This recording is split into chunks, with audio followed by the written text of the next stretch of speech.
hamburger, hamburger, ハンバーガー、ハンバーガー、 hamburger, hamburger, 漢堡、漢堡、 hamburger, hamburger, 햄버거, 햄버거.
훈민정음 해례본에 따르면 훈민정음의 초성은 발음기관의 모양을 본떠 만들어졌다.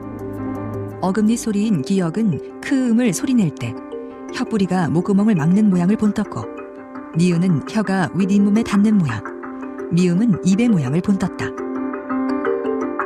시옷은 스음을 소리낼 때의 이의 모양, 이응은 목구멍의 모양을 본뜬 것이다. 소리와 발음기관의 완벽한 연관성은 훈민정음의 과학성을 드러내는 부분이다. 자음의 나머지 글자는 매우 간단한 원칙에 의해 만들어졌다. 기역, 니은, 미음, 시옷, 이응의 5글자에 소리의 세기에 따라 획을 추가해 만든 것이다.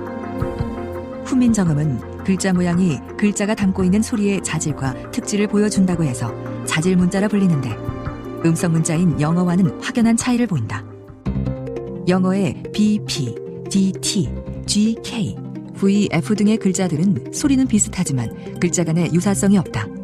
반면 훈민정음은 기역, 키역, 쌍기역과 같이 자음을 3계열로 나누고 소리가 비슷하면 글자 모양도 비슷하도록 만들었다. 자연스러운 발상 같지만 이전의 문자에서는 찾아볼 수 없는 과학적이고도 창의적인 특징이다. 훈민정음의 중성은 어떻게 만들어졌을까? 훈민정음 해례본에 의하면 중성의 3기본자인 아레아, 의, 이는 우주 만물의 근원인 천지인을 본떠서 만들었다. 아레아는 하늘이 열리는 모양이 둥근 것을 보고 본떴고, 의는 땅이 열리는 모양이 평평한 것을 보고, 이는 사람이 서 있는 모양을 본떴다고 기록돼 있다. 기본적인 3글자를 조합하면 단순모음 4개와 이중모음 4개가 만들어진다. 합자해에서는 초성, 중성, 종성의 3소리가 합쳐 글자를 이루는 방법을 설명하고 있다. 풀어쓰기를 한 로마자와 달리 낱글자들이 네모난 공간 안에 모여 글씨를 이루는 것이다. 한글의 모아쓰기 방식은 글을 좀 더 쉽고 빠르게 읽을 수 있도록 해준다. 쓰기 쉬울 뿐 아니라 읽기도 쉬운 한글이 완성된 것이다. 자음 14자, 모음 10자로 모든 글자를 만들 수 있는 한글. 누구나 배워서 익히기 쉽다는 것은 한글의 두드러진 특징 가운데 하나다. 이러한 한글의 과학성과 체계성은 해외에서 더욱 주목받고 있다. 말은 있지만 고유 문자가 없는 인도네시아 원주민 찌아찌아족은 2009년부터 한글을 배워 부족어를 한글로 표기하고 있고, 볼리비아의 아이마라 인디언 부족들에게도 한글이 보급됐다. 유네스코에서는 매년 세계 각국에서 문맹 퇴치에 뛰어난 공적을 쌓은 사람이나 단체의 상을 수여하고 있는데, 그 상의 이름이 세종대왕 문외상이다. 세계에서 가장 쉽고 체계적인 문자로 여겨지는 한글의 위상을 엿볼 수 있는 부분이다. 한글의 과학성과 체계성은 컴퓨터, IT 산업의 발달과 함께 더욱 부각되고 있다. 한글은 컴퓨터 자판에서 자음은 왼손으로, 모음은 오른손으로 칠 수 있는 유일한 문자로, 알파벳 발음 기호를 이용하는 중국어나 일본어에 비해 업무 능력에 있어 7배 이상 앞선다고 한다. 휴대폰의 문자 입력 방식에서도 한글의 과학성은 두드러진다. 영어의 경우 알파벳이 26개나 되는 반면, 한글은 기본 자음과 모음이 불과 14개로 압축돼 버튼 수가 한정된 휴대폰에선 큰 장점이 된다. 자음과 모음의 숫자는 적지만 세종이 한글을 창제한 원리대로 획을 추가하면 수많은 글자를 만들어낼 수 있는 것이다. 디지털 시대에 적합한 한글의 과학성은 한국이 IT 강국으로 나아가는데 중요한 역할을 한 것으로 평가받다.